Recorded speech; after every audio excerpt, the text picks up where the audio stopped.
West Coast Cookbook and Speakeasy with Chef Justice Putnam. Netrootsradio.com.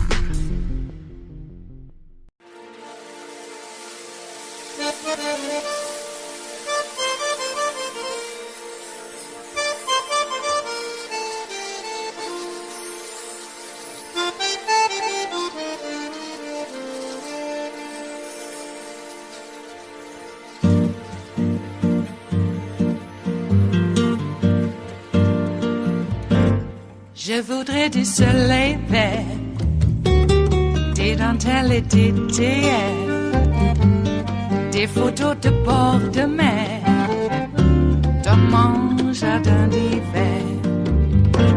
Je voudrais de la lumière, comme en Nouvelle-Angleterre. Je veux changer d'atmosphère, dans mon jardin d'hiver. Ma fleur sous la pluie de novembre, tes mains qui courent, je n'en peux plus de t'attendre. Les années passent, il est loin, là je tombe. Nul ne peut nous entendre. Je voudrais du Fred Astaire, revoir un latte. You have the world's richest person spending over $40 billion on something. You can bet his interest goes well beyond tweets or a personal hobby or even going viral. Twitter matters more for its impact on the world than any particular tech it has or even its revenue. And so that's where we begin tonight. You think about those old rules that try to limit how many newspapers one company can own or how much media one company can own in a town, and it reminds us the sense of sheer power of one person owning this platform that shapes media, perception, even potentially elections in many different countries around the world. And there were signs that Musk was doing this, taking this giant bet, spending all of this money and time and energy on Twitter. And he was doing it for his own self-interest and power. And as we've documented before, at the same time, he's a shrewd marketer. So he didn't say, hey, I'm doing this for me. He pitched his takeover to American audiences as a kind of public service for free speech, or even selective right-wing claims about free speech. And then he vowed to save and improve Twitter as a company. Okay, we've reported on this before. Tonight we have some really significant updates, because it's about 8 months later. What's happened? Well, Twitter is now worth roughly half of what Musk paid for it.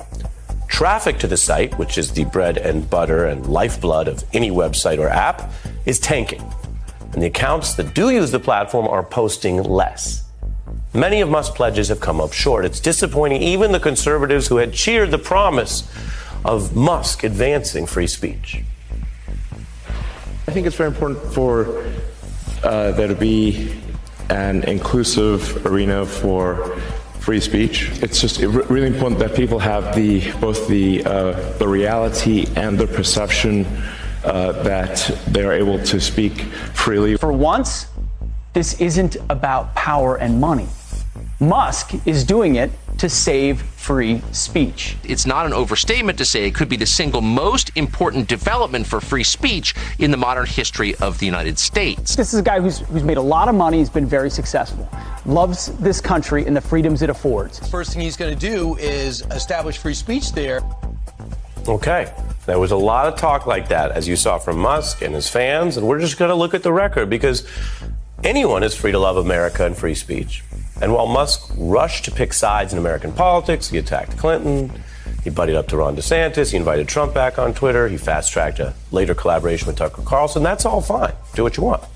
But when you widen out beyond Musk's chosen political spats, what he wants you to focus on or be distracted by, and look at the full record of Twitter around the world, under Elon Musk, the company caves to censorship requests by authoritarian governments. It censors, bans, or removes content critical of the ruling parties in Turkey and India, for example. Now, that is something the previous leaders of Twitter have also done, along with other social media companies. But let's go a little bit deeper. Twitter does it more under Musk. In the year before his takeover, Twitter agreed to about half of government censorship requests that it got. That number now up to 83%, significantly higher in Musk's first 6 months. Now, Elon Musk does not deny this. Instead, the self-proclaimed free speech protector says he's just doing what he's told by the dictators. Quote, "We can't go beyond the laws of a country." And as the right-wing applause has faded, even some conservatives are now hitting him for, quote, "bowing down to dictatorship." That's a Fox News item right there. Musk has proven to be, at best, a fair-weather fan of free speech and a free press. He turned on the free speech of the journalists when he opposed some of what they said. He banned them from Twitter and later reinstated them. He also trolls and plays games, which is designed to sort of confuse people or distract from things I just showed you, like the data of the measurable rise in Twitter censorship around the world.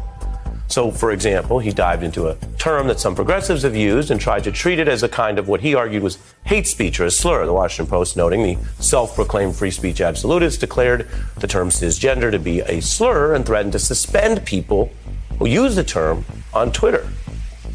Now, again, you can have a debate about all sorts of stuff, but the free speech absolutist telling you that he's now picking what words you can say and will ban you for them is obviously, well, contradicting himself. Now, Musk engages on those matters. He personally oversaw the firing or ousting of a lot of staff from the prior Twitter administration. And then there are business failures. Now, that's a problem for any company, but especially for free market conservatives who have argued the market is the judge of a leader like Musk. Well, the business of Twitter is cratering. This is the other update I mentioned. Musk fired or faced resignations from the majority of Twitter's staff, including the trust and safety team. There are company veterans who argue he basically was taking deliberate steps to invite or require that exodus. There are policies that disbanded a safety council that tries to address online challenges like alleged hate speech, child pornography, statements of self-harm. And there's early data showing the site has now seen this spike in hateful, violent, and inaccurate posts. Derogatory language, including the use of the N-word, has skyrocketed, which again is a contrast to Musk's apparent eagerness to troll or threaten to ban other words, but not get that one under control. Now, I want to be clear with you tonight. Whatever you think of Mr. Musk, and you can see his, well, contradictions or hypocrisy, some of these are complex and debatable issues for any publisher or social media company. Meaning, I'm not going to try to resolve them all with you this moment, but I will tell you this. The markets don't like what Musk is doing. They don't like the reality or perception that Twitter is more lenient towards hate speech or those problems. There are advertisers who are ditching new Twitter under Musk. Indeed, about a 50% plunge in ad revenue, which Musk concedes. And the company, like any company, can debate volatile and noisy valuations. But Musk says Twitter has lost over half its value since he bought it. So the business guru is not exactly delivering business results, which were much promised, and that undercuts some of the early right-wing buzz. He's our Edison. This is our Thomas Edison. This is our Da Vinci of our generation. He's draining the swamp of Twitter, and it needs to be drained. But the way that he's doing it, to me, is genius. You know that he is a genius when it comes to Tesla and when it comes to SpaceX. When Elon comes in, he's going to have sophisticated data analysts. It's just going to happen like that, right? Unless it's not. So why are so many people getting this so wrong? I mean, I just want to level with you. Part of what we're seeing on the right is a kind of partisan hero worship applied to a business leader, which itself is kind of odd, but we all know how partisanship can work. Partisan fans get very biased towards their party or team, and that can put you in kind of a box. Those kind of blinders now being applied to shield Musk, a very rich, powerful man, from objective judgment from some of those quarters, even as independent experts see his leadership besieged by these missteps. And there's measurable failure. I mentioned traffic is tanking. The top voices who power a site like this are just using it less, posting less. And other users say they're just taking a break altogether from Twitter. Now, some of Musk's changes just didn't work. For example, he had the idea of charging for verification, basically taking something that was an authority system where you say, oh, that's really the person that says it is, or that's really the New York Times account, and putting it up for sale. Now, again, as with other things I've said tonight, whether you personally like that or care about that is one thing. But as a business, the market test has Musk failing. The market and users largely rejected that system. Many say it stoked confusion. And that's not just happening in a vacuum. The turmoil created an opening for a Twitter alternative. There are some startups out there like Blue Sky. Then there's the big incumbents like Mark Zuckerberg's company, which has now recently unveiled its alternative, Threads, which is a threat to Twitter. But now these two billionaires are getting in their bro bags, openly taunting each other about a physical fight. I can tell you that is really unfortunate. Some tech reporters are charting this as a kind of Musk tantrum or meltdown over all of the meta competition. And at the most basic level, Musk looks weak, losing a popularity contest to Mark Zuckerberg and his 100 million new Twitter users on a non-Twitter. At a business level, let's be clear, Zuckerberg's company is not exactly innovating here. It is stepping into a void that Elon Musk created with all of those actions that had users and advertisers bailing. Threads' early success has nothing to do with Threads, argues NYU business professor Scott Galloway, citing instead the dysfunction at Twitter and noting Musk's behavior lowered the drawbridge and Zuckerberg walked through it. So that's the Elon Musk part. Now, he was also an effective entrepreneur and marketer with his other companies. Pointing out that Elon Musk's claims about Twitter and political free speech were off base doesn't mean he has no business acumen whatsoever. It just means his recent attempts to combine a right-wing partisan agenda with running this particular company is failing.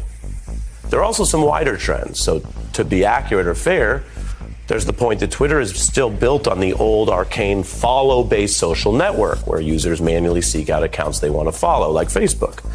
Tech writer Taylor Lawrence explains this. The most popular apps these days are not those kind. The new ones, like TikTok, deliver content through a sophisticated feed. Now, under that analysis, again, whether you use these social media devices or not, these apps or not, this is a big part of our world and our politics. The analysis there is that Facebook and Twitter are more like a library where you kind of have to walk your way through the aisles and work to pick out books. And TikTok is more like a modern TV that serves up all the shows, news, or fun you could want without any work, decisions, or thought. It just keeps coming at you. Now, the reach and control of these platforms matter for society and democracy. That's why they're on the news tonight, not because we're obsessed with Twitter on the beat.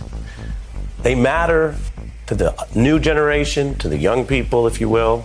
Just like radio mattered to FDR or TV mattered to JFK, and when Kennedy mastered television, watch out, because there wasn't a politician that could really beat him in a televised debate.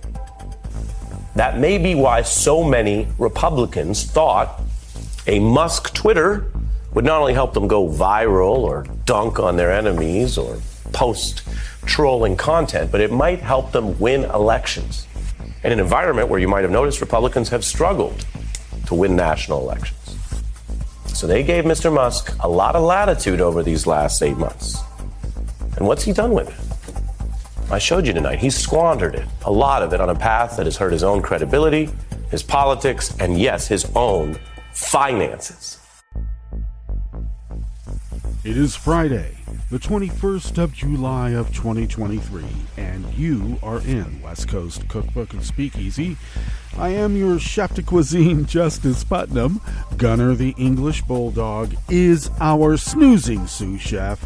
Precious, the little Yorkie, is our door girl, and she will be seating you directly for our especially special daily special Blue Moon Spirits Fridays, because we are all Nighthawks in the Diner of Life. Indeed we are, and we made it to Friday, so we can imbibe.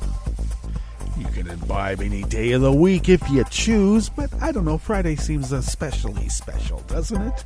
It does. Okay, well, are we celebrating or mourning? I don't know. We are under an assault by a hostile foreign power and their domestic friends.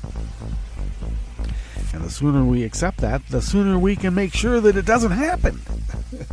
Yeah. So here's something that's really interesting. the FBI gives the, it would be the Senate, Grassley, the Republicans in the Senate, material that can only be viewed in a skiff. So what do? Grassley publishes it, gives it to everybody. What is that all about? And what it is basically raw data, even more raw data than the Steele dossier that they all said, oh, it's all fake, it's all fake. None of it was fake, it was raw data. And you don't really are supposed to, in the intel community, draw conclusions from raw data. Because what that does is that you're picking and choosing. God, didn't they ever take logic and semantics in college? My God. Eek. Anyway, so Grassley publicizes or releases essentially top secret material to draw conclusions that somehow this is proof that the Bidens got, $10 million over almost 10 years? $1 million a year. Oh, it's out of there, out of sight. Now, put that aside. Let's just say they did it. What about Jared and Ivanka and all the rest? Trump himself, billions and billions and billions of dollars. Billions. But back to this accusation that Joe somehow got a kickback of $10 million for not going after the guy in Burisma. What happened is that's actually the exact opposite of what happened. The guy was kicked out because he was not investigating corruption at Burisma, because he was part of the corruption at Burisma, and that is why Joe and the others kicked him out. Joe didn't kick him out, but they didn't want that. And why was Hunter on the board? Well, let's be clear, to give it an air of legitimacy. This was not the corrupt people in Burisma. These are the ones that were trying to kick out the corruption, and they thought, hey, this guy will lend us some credibility. Well, anyway, all of that was debunked. All of it. Anyway. And this stuff that was raw data, what was it actually? It was a guy who told another guy who told the FBI he heard that Joe got a bunch of money as a kickback for not going after the corrupt elements in Burisma. You can't make this shit up. And they're waving this around as if this is the smoking gun. And yet, the smoking gun in the Steele dossier, which I got to tell you, 99.9999999% of the elements of that Steele dossier has been proved correct. But they all talk about the P-tape as if that's supposed to denigrate or lessen the whole impact of the rest of this raw data that had been compiled. They just said, you can't use this. They hauled FBI agents in front of Congress and said, did you use the Steele dossier to open an investigation into our God Trump? And the FBI had to say, no, we didn't. And who was Steele before all of this? Somebody that everybody in law enforcement and the intel community turned to when they needed raw data on Russia in particular. But only in this time where you get a guy who had help from Russia, already proved, to get elected the first time. Did a little jig and dance in the Oval Office when he was sworn in with Kislyak and Lavrov. Gave them secret material that very time. have no idea what kind of bullshit and secret material he gave Vlad in Helsinki, because we weren't allowed to have our own translators, just their own. Russia had theirs, but we couldn't have ours. Over and over in our face.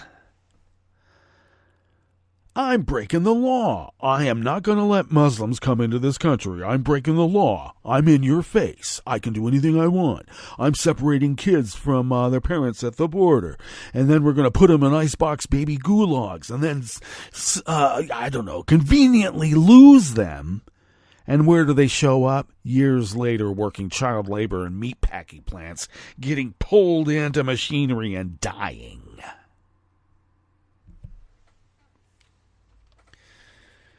And they want to tell us that somehow Joe Biden is the Biden crime family that's had this hidden wealth for all these decades. And yet here is not only a paper trail, here is not only a money trail, here is an actual taped confession. Every day I'm committing these crimes. So what? And it looks like law enforcement pretty much said, so what? Until now. And now they want to get rid of law enforcement. Oh, there's too many tanks in law enforcement. There's too much armament in law enforcement. Yeah. After you've armed you and your minions to the gills, and now are threatening us, they're going to have a crystal knocked with all their armed goons. And they probably got a list of everybody who is anti-Trump, and they don't have to go very far. Look at our social media, and the social media companies will be perfectly glad to help them.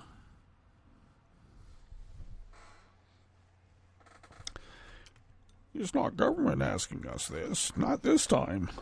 Nope, it's not. Well, I could go on, but we do have a curated show for you today that we would like to get through because, I don't know, it has a bit of import and interesting aspects. So why don't we get into it right now to give you a rundown of what we will be attending to as we begin in the Bistro Cafe of West Coast Cookbook and Speakeasy. The Missouri Supreme Court ordered the Republican Attorney General to stand down and allow an initiative petition to legalize abortion in the state to move forward. No more citizen petitions. They want their freedom and liberty. We can let them have it. A California court will consider the state's anti-discrimination law in a hearing over racist texts by the Antioch police and their officers. And solar panels on water canals seem like a no-brainer. So why are they not widespread? After the break, we move to the chef's table, where Kenyan police were told not to report deaths during the current protests, an independent watchdog just went ahead and said they killed 6 just this last week alone. And German authorities arrested 4 suspects in the theft of hundreds of ancient Celtic gold coins from a museum in Bavaria last year. All that and more on West Coast Cookbook and Speakeasy. Bon appetit.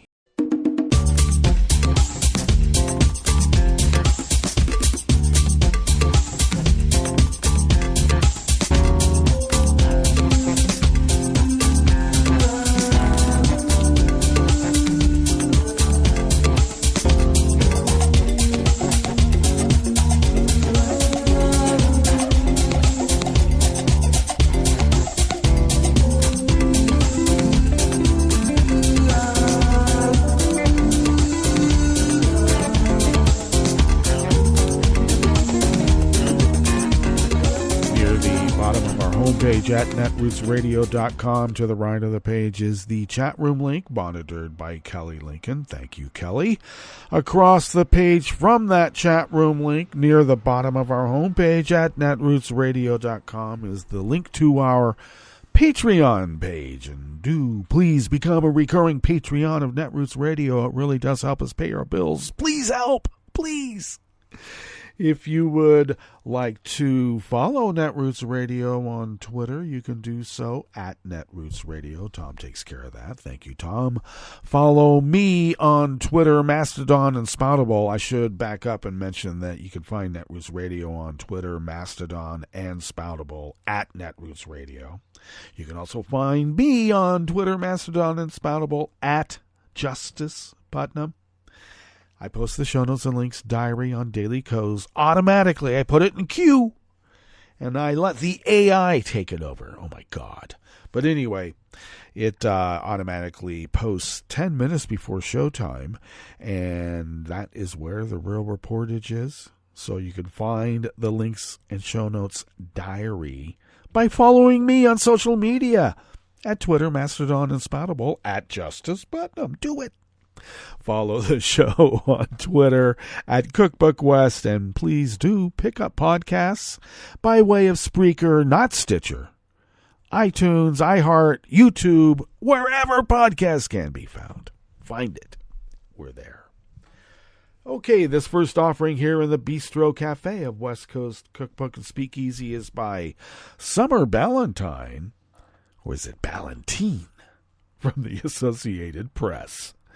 The Missouri Supreme Court yesterday, Thursday, ordered the Republican Attorney General to stand down and allow an initiative petition to legalize abortion in the state to move forward. Supreme Court judges unanimously affirmed a lower court's decision that Attorney General Andrew Bailey must approve the cost estimate provided by the auditor, despite Bailey's insistence that the cost to taxpayers of restoring abortion rights could be as much as 1 million times higher than what the auditor found. Because Bailey refused to approve Republican auditor Scott Patrick's cost estimate, the Secretary of State has not been able to give the amendment his stamp of approval that is needed for supporters to begin gathering vote signatures to put it on the ballot in 2024. In the Supreme Court order, the judges found that Bailey's stonewalling meant plaintiff Anna Fitzjames, who was represented by the ACLU of Missouri, lost out on nearly 100 days she could have been collecting signatures. Until the official ballot title is certified, a critical step being held up solely by the Attorney General's unjustified refusal to act, Fitzjames cannot challenge that title in circuit court or circulate her petitions, the judges wrote. Fitzjames' constitutional right of initiative petition is being obstructed, and the deadline for submitting signed petition draws nearer every day. ACLU Missouri Executive Director Luz Maria Henriquez, in a statement, applauded the decision, but added that it is clear that some who hold office will not hesitate to trample the Constitution if it advances their personal interests and political beliefs. The Supreme Court's order means the amendment can now move forward in the process.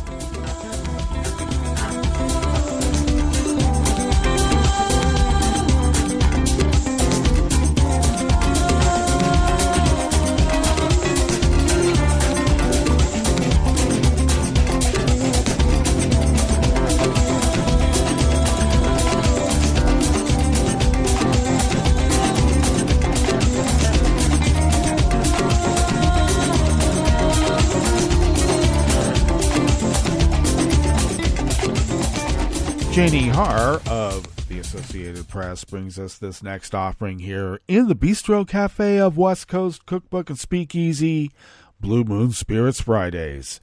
A judge is expected today to consider whether Northern California police officers who exchanged racist text messages violated a state law aimed at stamping out racism in the criminal justice system.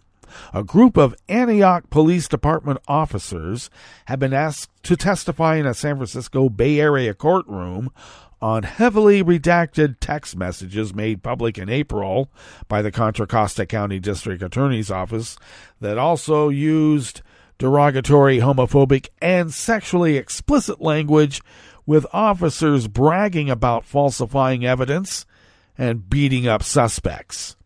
Defense attorneys were expected to argue before Contra Costa County Superior Court Judge David Goldstein that their clients, two of them mentioned in released messages, were unfairly targeted based on their race.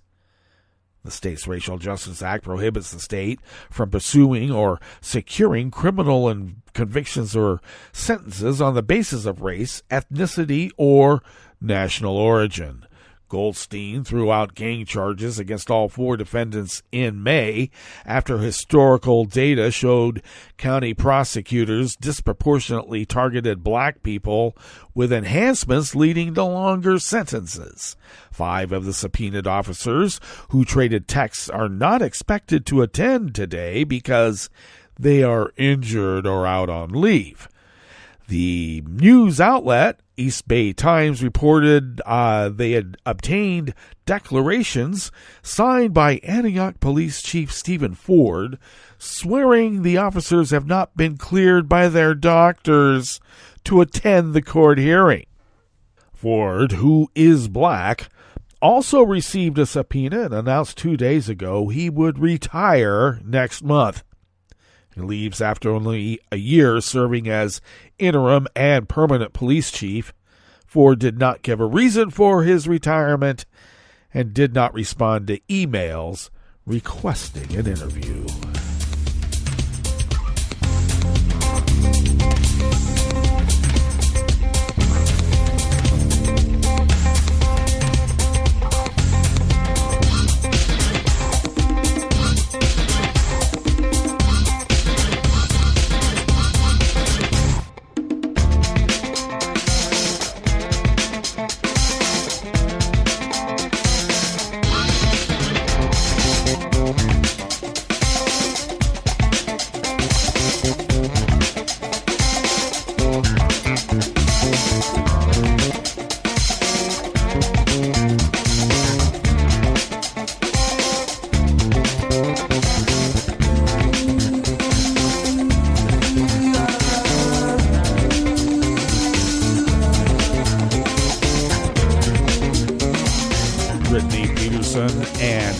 Arasu of the Associated Press brings us this final offering here in the Bistro Cafe of West Coast Cookbook and Speakeasy.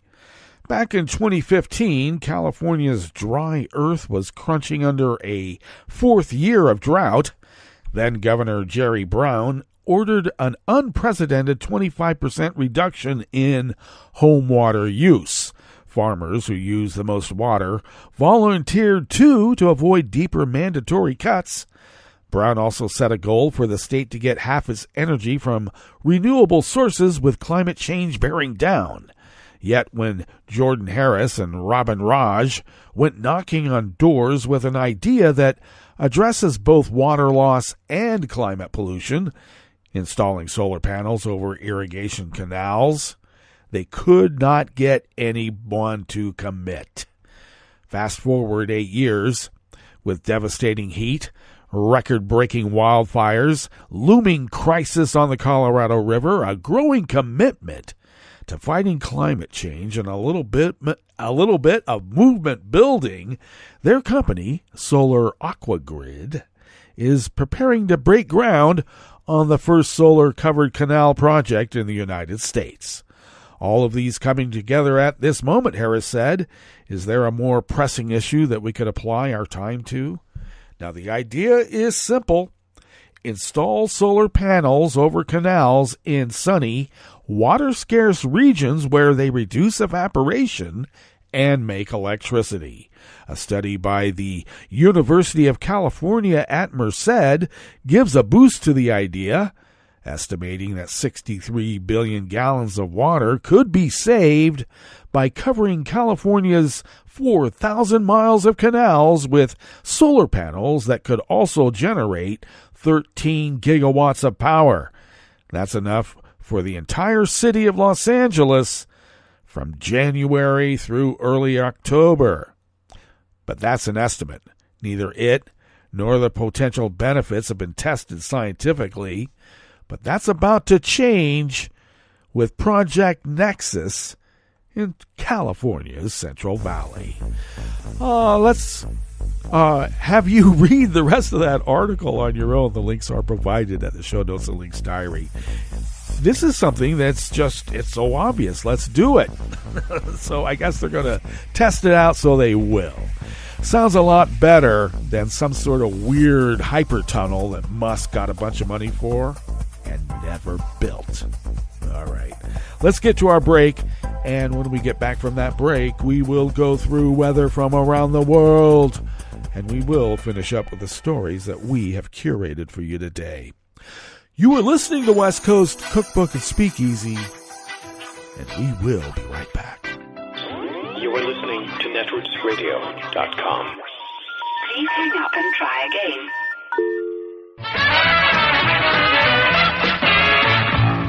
From a point at sea to the circles of your mind, a new force is at work for planetary transformation. New radio for a new Earth.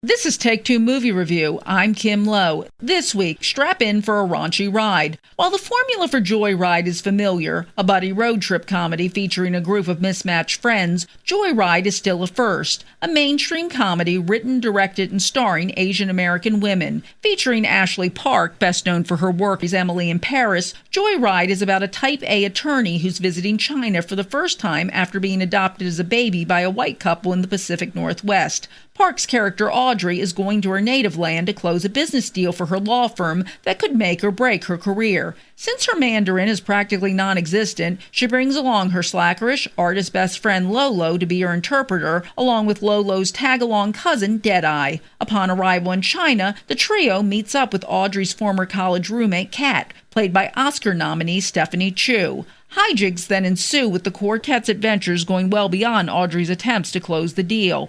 It'd be a spoiler to disclose the things they get up to, but it's safe to say it's the type of raunch usually reserved for male buddy movies. In addition to portraying Asian American women beyond the usual stereotypes, the movie also takes a surprisingly touching and poignant turn in dealing with themes of identity and belonging and the conflict many foreign-born adoptees feel between their cultural heritage and the culture in which they were raised. While Park is fine as Audrey, the real scene stealer is Sherry Cola, who shines in her role as Lolo. Cola has phenomenal comedic timing and the ability to give her character depth while avoiding caricature. A good break from summer blockbusters, Joyride's a ride that anyone with a sense of humor will enjoy. This has been Take Two Movie Review. I'm Kim Lowe. Catch up with us at TakeTwoMovieReview.com and beat us back on our channel on YouTube.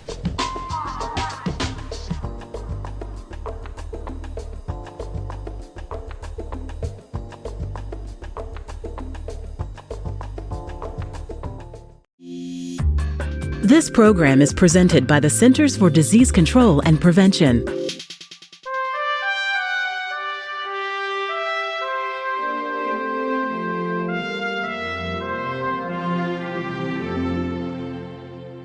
Welcome to A Cup of Health with CDC, a weekly feature of the MMWR, the Morbidity and Mortality Weekly Report. I'm your host, Dr. Kathleen Dooling. Occasional aches and pains are an expected part of life, but for many people, pain is a constant companion. Dr. Chad Helmick is with CDC's National Center for Chronic Disease Prevention and Health Promotion. He's joining us today to discuss ways to manage chronic pain. Welcome to the show, Chad. Thank you. Chad, how many people in the U.S. suffer from chronic pain? In 2016, 50 million adults had chronic pain, which is pain on most or every day in the past 6 months. More interesting, though, is that 20 million people have high-impact chronic pain, which is chronic pain that also limits their work or life activities on most or every day in the past 6 months. This is a problem because chronic pain is associated not only with symptoms, but with anxiety and depression, reduced quality of life, and the risk of opioid problems. What are the most common causes of chronic pain? The most common causes generally relate to bones and joints, like low back pain and arthritis, but there are many other causes: headaches, sickle cell disease, fibromyalgia, surgery and injuries, and many, many others.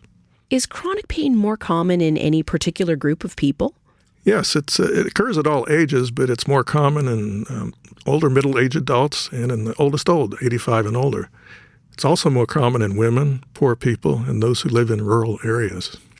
How is chronic pain treated? Well, the first thing to do is to get a diagnosis, which can help guide treatment.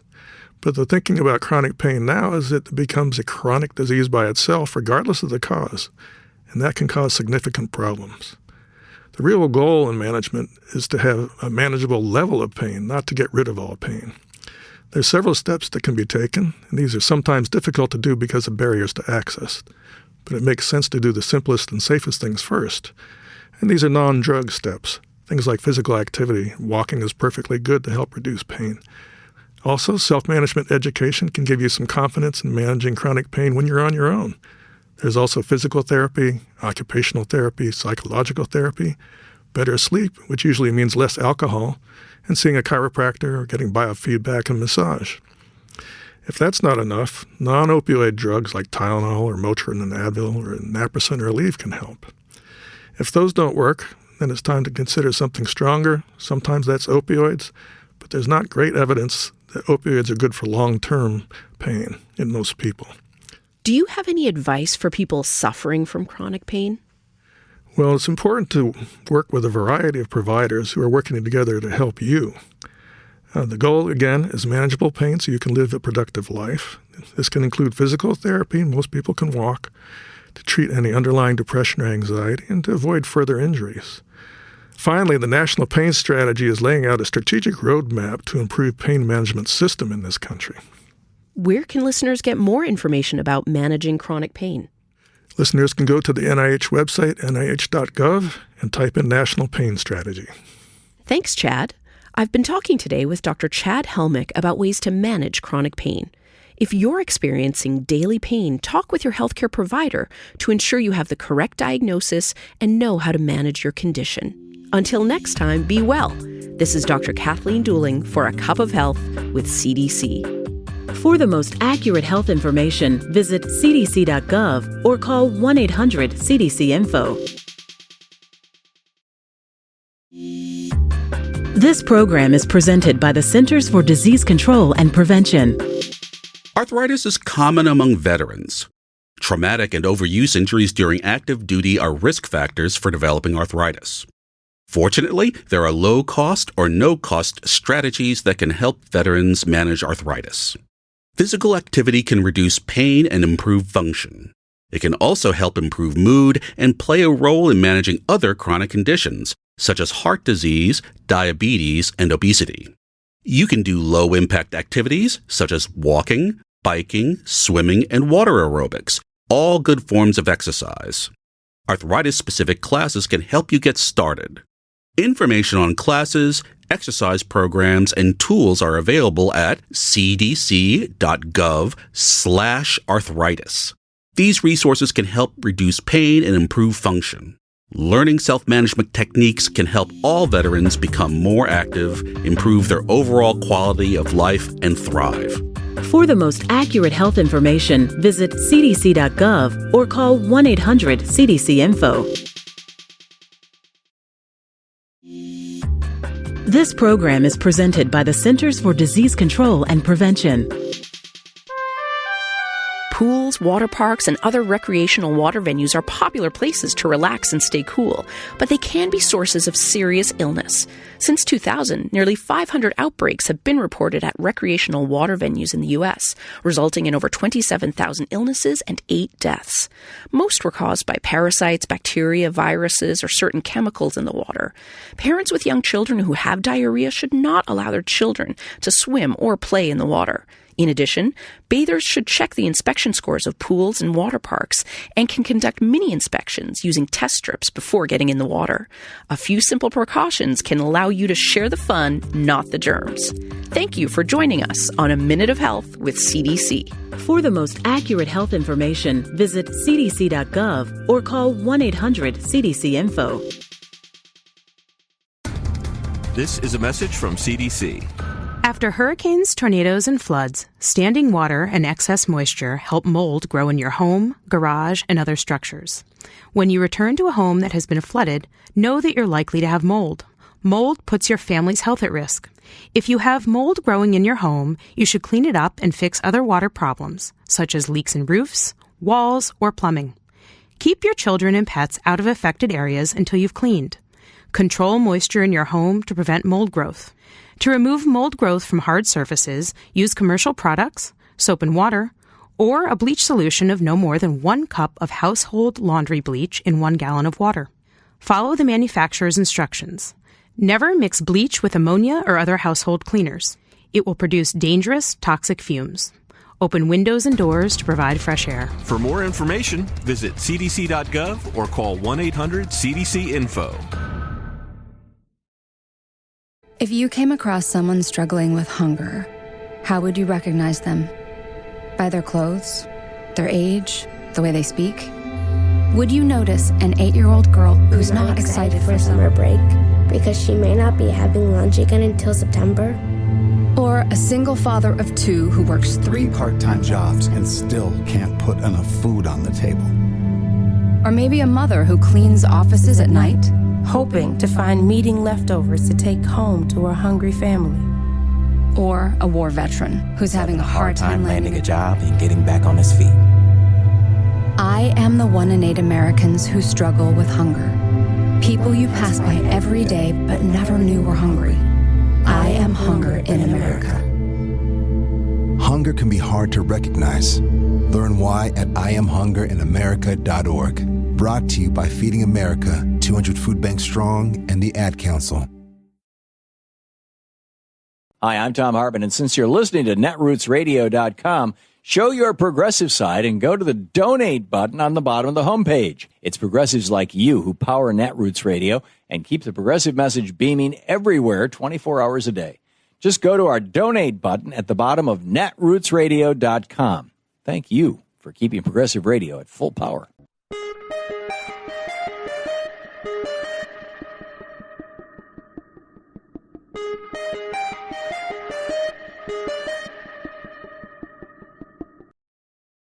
A book goes home.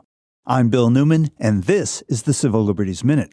The book's author was James Clerk Maxwell, not exactly a household name. And the book, titled An Elementary Treatise on Electricity, well, never exactly topped a bestseller list. Not surprising, since the book is, as the New York Times story put it, crammed with technical jargon and mathematical equations. The book was published in 1881, and the New Bedford, Massachusetts Public Library acquired a copy in 1882. So far, so good. But after being checked out in 1905, it wasn't returned. Fast forward 118 years to May 2023, when the Massachusetts Library received a note from the rare books curator at the West Virginia University Library that read, "We have recently received a donation that included a book from your library. Would you like it returned?" The answer was yes, and it was. And yes, we were concerned about late fees too. They were a penny a day in 1905 when the book was checked out, so they could have been over $400. Fortunately, decades ago, late fees were capped at $2. This is indeed a feel-good story. What we can feel even better about is a 2023 news story about a library that, for a change, isn't about censors trying to pull a book off the shelf, but rather about a book going home. The Civil Liberties Minute is made possible by the ACLU, because freedom can't protect itself. I'm Rick Smith, and this is Labor History in 2. On this day in labor history, the year was 1878. That was the day that a new song was introduced to the U.S. labor movement. Reverend Jesse H. Jones set the lyrics of a poem that had been written by I.G. Blanchard more than a decade earlier. The song was called The 8-Hour Day. The fight for 8 hours had become one of the central causes of labor. In 1850, the average work week was 70 hours. This meant that workers had little time for anything else beside their daily toil. After the Civil War, calls for the 8-hour day gained momentum. It became a movement that united workers from different workplaces and backgrounds. 8-hour leagues were formed in cities across the nation. They hosted talks and rallies to spread the word about the need to shorten the work week. At rallies, protesters waved 8-hour banners. They also sang the song that became their anthem. The first verse boldly began, "We mean to make things over. We are tired of toil for naught, with but bare enough to live upon, and never an hour for thought. We want to feel the sunshine. We want to smell the flowers. We are sure that God has willed it, and we mean to have 8 hours. We're summoning our forces from the shipyard, shop and mill. 8 hours for work, 8 hours for rest, 8 hours for what we will." The 8-hour day song continues to be reimagined today, including this version by Rhythm Fest.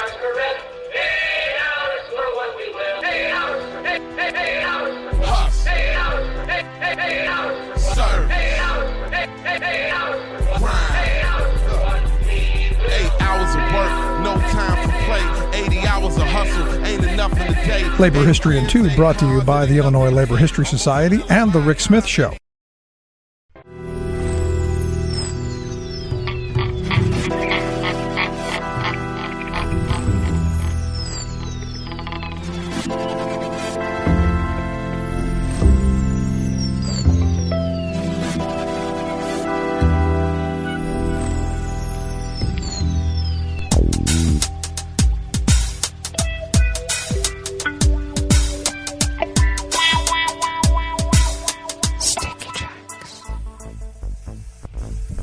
Thank you for accompanying us here to the chef's table at West Coast Cookbook and Speakeasy Blue Moon Spirits Fridays, because we are all night hawks in the diner of life. We always begin, whether from around the world, along the banks of the Rogue River in the Rogue River Valley of Southern Oregon on the west coast of the continental United States of America, where we are currently at 61 degrees Fahrenheit and under an active air quality alert. The fire in the coastal range west of us has been spewing smoke, and some of it's made it to our little enclave. Though I have to admit, we do have the windows and doors open at the moment, and we did overnight, so we aren't hit too hard yet, though we were a little bit, and hopefully not too much today. Sunny throughout the day with highs in the upper 90s. Winds out of the west-northwest at 5 to 10 miles per hour. Clear skies overnight with lows in the low 60s. Winds out of the west-northwest at 5 to 10 miles per hour. Then generally sunny tomorrow, Saturday, and throughout the weekend with highs in the upper 90s. Winds out of the west-northwest at 5 to 10 miles per hour. Grass pollen has now been downgraded to moderate here in our little town of Rogue River, and the air quality index for the region has been upgraded to moderate, or is that downgraded? But it's going from low to moderate, and we stand now at 74 parts per million, and the daytime UV index, though it remains very high, has clicked down to level 8. Must be the angle of the sun. All right, well, barometric pressure is falling at 30.11 inches, visibility is at 9 miles, and relative humidity is at 72%.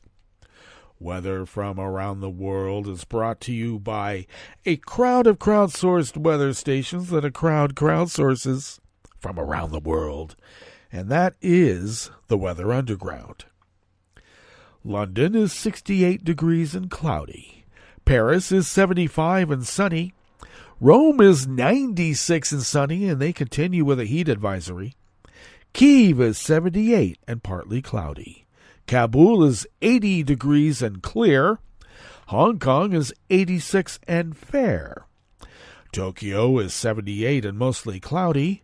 Sydney, Australia is 47 degrees in the wintertime there and partly cloudy. And San Francisco, California is 56 degrees and fair. And New York is 78 degrees Fahrenheit and fair. And that is weather from around the world, brought to you by a crowd of crowdsourced weather stations that a crowd crowdsources from around the world.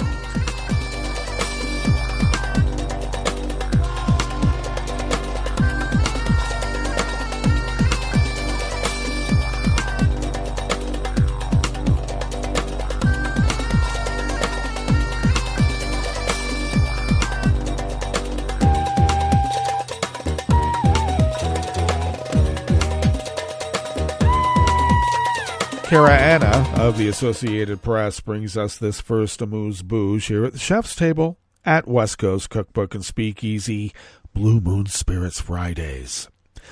Police in Kenya say they have been ordered not to report deaths during a crackdown on protests over tax increases amid the rising cost of living, but an independent watchdog said yesterday, Thursday, that police shot dead at least 6 people this week and 27 in the weeks previous. It was not clear who issued the unusual order. A police official told the Associated Press it came this week as the political opposition called for 3 days of demonstrations through today, Friday. The official spoke on condition of anonymity because they were not authorized to speak publicly, because who is? Police in last week's demonstration confirmed officers had killed at least 6. While police in Kenya have long been accused by rights groups of using excessive force, there is growing concern about tactics used under the government of President William Ruto, elected last year. One police officer was seen posing as a journalist in the latest protest on Wednesday, which the Media Council of Kenya called dangerous. Ruto faces rising frustration from even some of the Kenyans who voted him into office after he vowed to reduce the cost of living in one of Africa's largest economies. Now his government is having to defend itself to donors, including the United States, whose Bureau of International Narcotics and Law Enforcement Affairs spent more than $5 million in fiscal year 2021 on Kenya's police oversight body while promoting police accountability and professionalism. One thing we're very concerned with, there's increasing interference with police are receiving orders outside the police command and beginning to act in the interests of the executive and not the public interest. The executive director of the local independent medico-legal unit watchdog, Peter Kiyama, told the AP yesterday. Kiyama said it is illegal for police officers to fail to report deaths or injuries from police action within 24 hours to the government-created Independent Police Oversight Authority. A commissioner with the authority confirmed to local broadcaster NTV that the organization had not received notifications as we should, and it is important to point that out.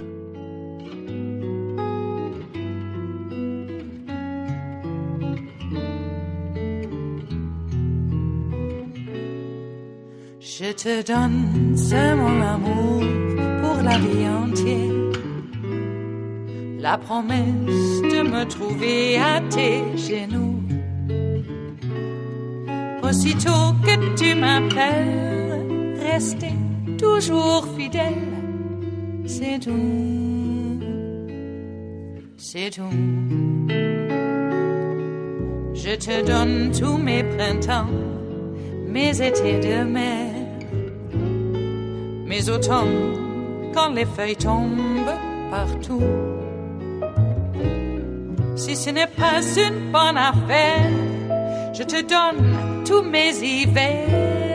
Associated Press staff brings us this final amuse-bouche here at the Chef's Table at West Coast Cookbook and Speakeasy.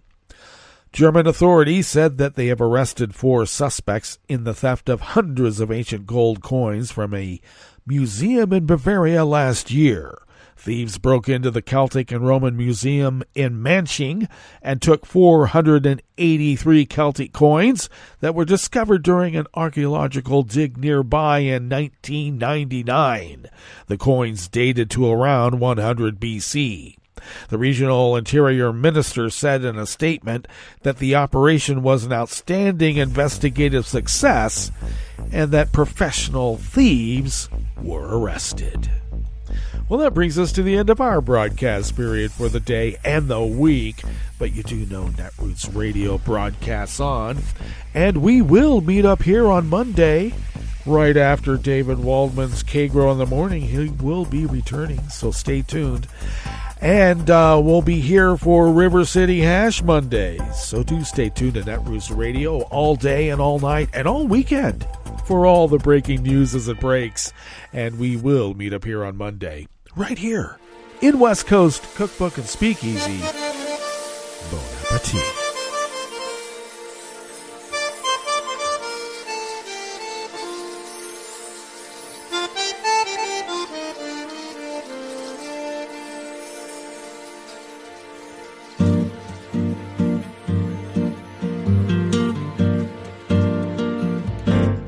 Je voudrais du soleil vert, des dentelles et des théières, des photos de bord de mer, dans mon jardin d'hiver. Je voudrais de la lumière, comme en Nouvelle-Angleterre. Je veux changer d'atmosphère, dans mon jardin d'hiver. Ma fleur sous la pluie de novembre, tes mains qui courent, je n'en peux plus de t'attendre. Les années passent, il est loin, là je tombe. Nul ne peut nous entendre. Je voudrais du Fred Astaire, revoir un latte Goël. Je voudrais toujours te plaire dans mon jardin d'hiver.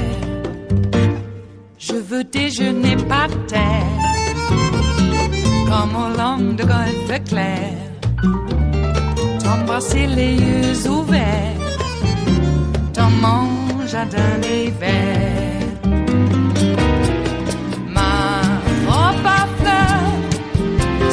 Pluie de novembre, tes mains qui courent, je n'en peux plus de t'attendre.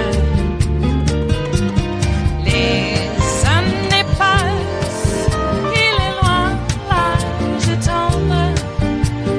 Nul ne peut nous entendre. Ba-da-da-dum-di-da-dum. Ba-da-da-dum-di-da-dum. Ba-da-da-dum-di-da-dum. Dans mon jardin d'hiver. Ba-da-da-dum-di-da-dum. Ba-da-da-dum-di-da-dum. Ba-da-da-dum-di-da-dum. Dans mon jardin d'hiver. Dans mon jardin d'hiver. Dans mon jardin d'hiver.